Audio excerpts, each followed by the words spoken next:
Going on, Jerome's? Your Minnesota Vikings may have found a gem in undrafted free agent linebacker Ivan Pace Jr. That's right. We're still workshopping the nickname.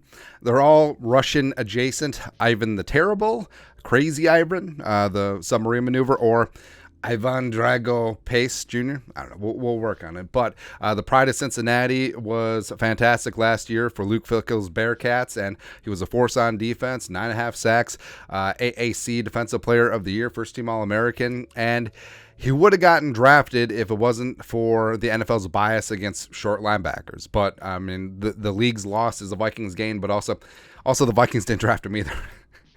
But he's been the story of training camp.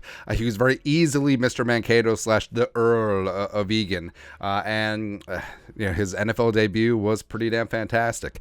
And yeah, the Vikings allegedly lost against the Buccaneers, but Pace Jr.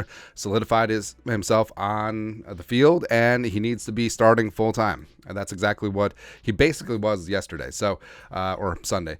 He played 46 of 68 defensive snaps, around 2/3, 67.6%. Now, he was listed as 4th on the depth chart, but we'll get into the snaps breakdown for the linebackers.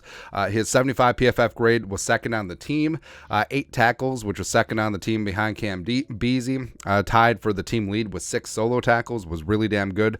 3 defensive stops. Also, the underrated part of his game is he can rush the passer. I keep saying, do the Vikings unleash him like a Micah Parsons Jr. type player? Where, remember, Micah Parsons coming in out of Penn State was an off-ball linebacker, but then the Cowboys realized, hey, let's just have him rush the passer. Maybe that's what's going to happen with Pace. He had 5 pass rush snaps, 1 pressure on Baker on the boot action, and man, if Pace would have sacked Baker on that play, would have brought the house down. It would have been fantastic. But he did record a 90 PFF pass rushing grade, but like I said, only 5 pass rush reps.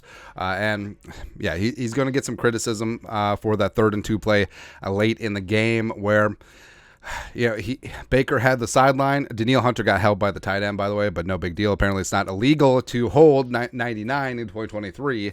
And people are lighting Pace up because he didn't light up Baker, but it's a spot where Baker could have stepped out of bounds, and if Pace would have lit him up, that's 15 yards, and that's no bueno. Also looked like Danielle had him, and also Baker could have slid and gave himself up. So I think Pace was sort of overthinking it. I think he was playing overly cautious in this spot where, I mean, he didn't want to draw a 15-yard penalty, and this this part of the field with the quarterback running towards out of bounds is where it comes up a lot. So was it a mistake? Sure.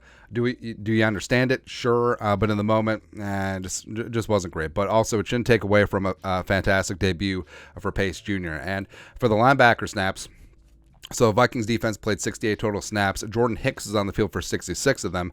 Also, there was a number of snaps where he was the only linebacker on the field.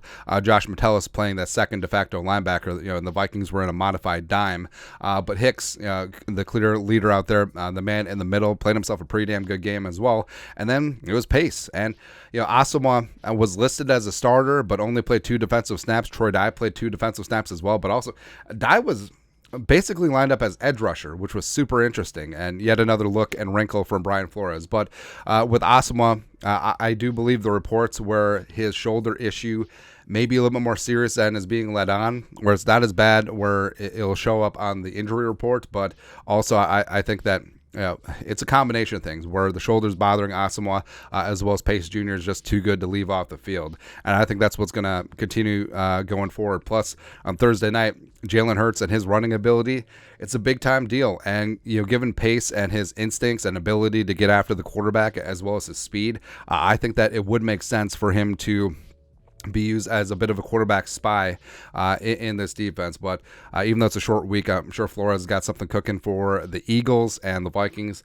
I mean, I understand people are going to poo-poo the Vikings. I was like, oh, it's Philly, or you saw what happened. But Philly's injuries and the fact that the Vikings got punched in the mouth week 1, they're pissed off. The short week is actually going to benefit them, and I think they're going to land a couple of haymakers in Philly. I truly do. Like, they might lose a decision, but it's gonna come down to the cards for sure. But your thoughts are thoughts. Vikings UDFA linebacker Ivan Pace Jr. stars in his NFL debut. Let us know your thoughts and our thoughts in the comment section below. Subscribe for daily Vikings takes. Want to support the work?